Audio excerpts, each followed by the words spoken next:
নমস্কার বন্ধুরা, মিনুর রান্নাঘরে আপনাদের স্বাগত।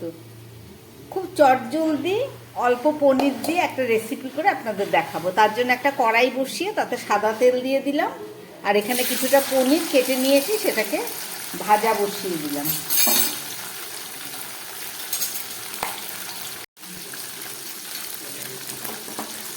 এই পনির দেওয়ার পরে এর মধ্যে আমি একটু নুন দিয়ে দিচ্ছি, আর দিয়ে দিচ্ছি একটু সামান্য হলুদ। এটা বাটা হলুদ দিয়ে পনিরটাকে খুব ভালো করে আমি একটু ভেজে নিচ্ছি।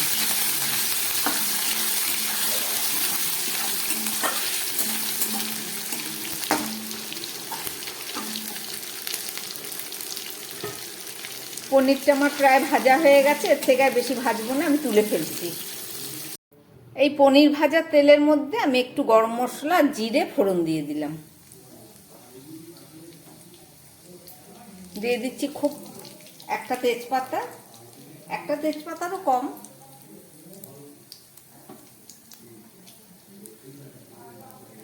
আর দিয়ে দিচ্ছি একটু শুকনো লঙ্কা।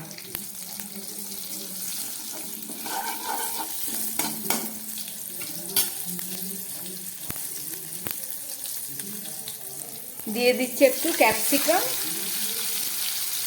আর দু টুকরো টমেটো।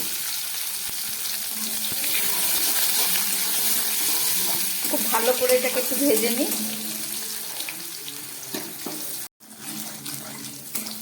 ক্যাপসিকামটা ভাজা হয়ে গেছে, এবার এর মধ্যে আমি দিয়ে দিচ্ছি একটু আদা বাটা, দিয়ে দিচ্ছি একটু হলুদ বাটা,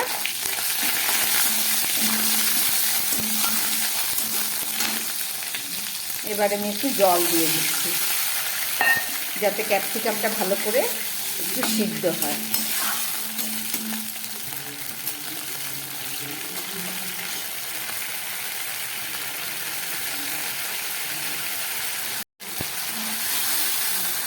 ক্যাপসিকাম আর টমেটোটা অনেকটাই ভাজা হয়ে গেছে, এবারে আমি এর মধ্যে একটু ভাজা জিরের গুঁড়ো দিয়ে দিচ্ছি হাফ চামচ মতো। যেহেতু তরকারি পরিমাণ খুবই কম, সেই কারণে মশলার পরিমাণও কম দিতে হচ্ছে। আর দিয়ে দিচ্ছি একটু কাশ্মীরি লঙ্কার গুঁড়ো, কালারটা ভালো হবে।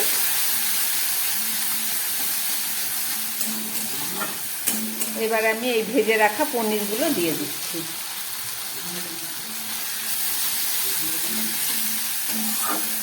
পনিরের সঙ্গে মশলাটা দিয়ে একটু কষিয়ে নিচ্ছি।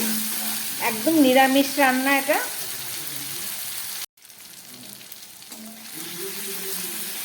তেল বেরিয়ে গেছে, এবার দিয়ে দিচ্ছি একটু সামান্য মিষ্টি।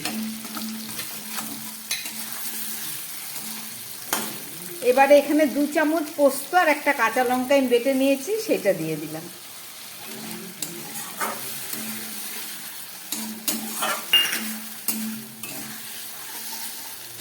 সবই প্রায় দেয়া হয়ে গেছে।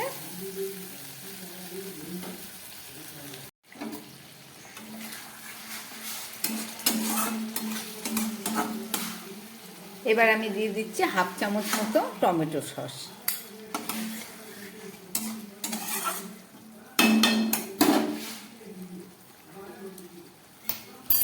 আর দিয়ে দিচ্ছি খুব সামান্য একটু জল।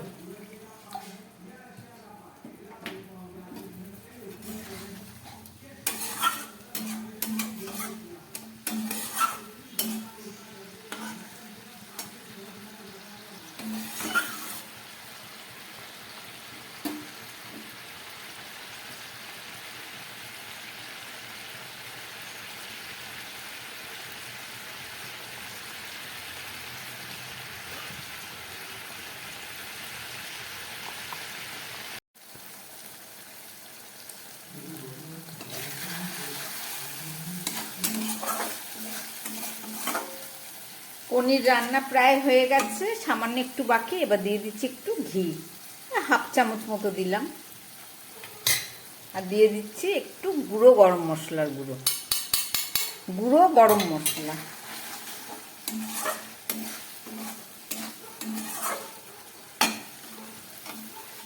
আমার রান্না একদম রেডি। আমি একটা ঢাকা দিয়ে দিলাম, গ্যাসটা বন্ধ করে দিচ্ছি, 2 মিনিট পরে দেখাচ্ছি।